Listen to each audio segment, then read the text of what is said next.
Books in a Basket, Part 1. It rests hidden next to my prayer chair in the same exact location it has been for over 20 years. A silent, stoic monument, seeking no attention. It is a tenant that lives rent-free in my bedroom, whom I cannot seem to part with, as my eyes become damp with salt water when considering its relocation. This magic container displays a lint collection in its corner circa 2002. I am certain it also has dog hair from Bear, who crossed the Rainbow Bridge over a decade ago while I was pregnant with Charlotte. But the most important treasure it holds? Books. Children's books stacked in a knick-knack, paddywhack, Jenga sort of way.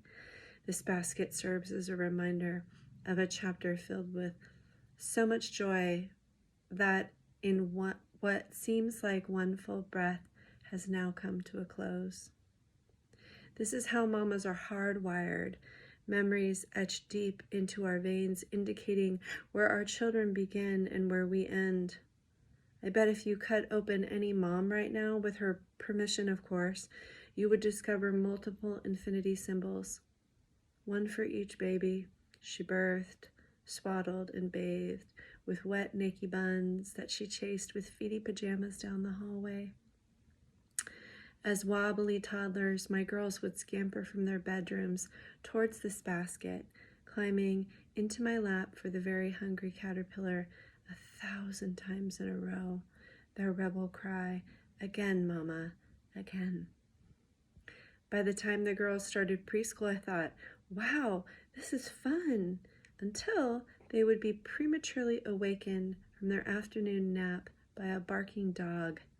I'm looking across the Rainbow Bridge at you, Bear. If you've raised people, you know that tired 3-year-olds are downright terrifying. Seeking asylum from their cranky tantrums, I would hide until the girls would enter back into their bodies.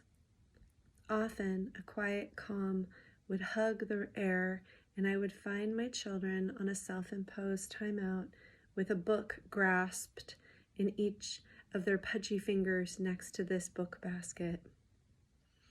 As time marched on, the basket suddenly had competition. Barbies, Legos, and bikes took over, but like a solid friend who holds your hair back after a long night, the basket remained home base for bedtime stories.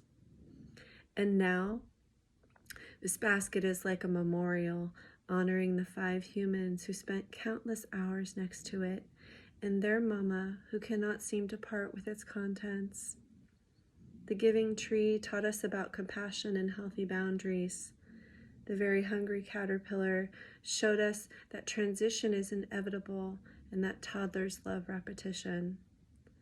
But one of my favorites was how Ferdinand the Bull reminded us to just be ourselves, and stopping to smell the flowers is the key to life. This basket that holds these books and memories patiently, like she always has and always will.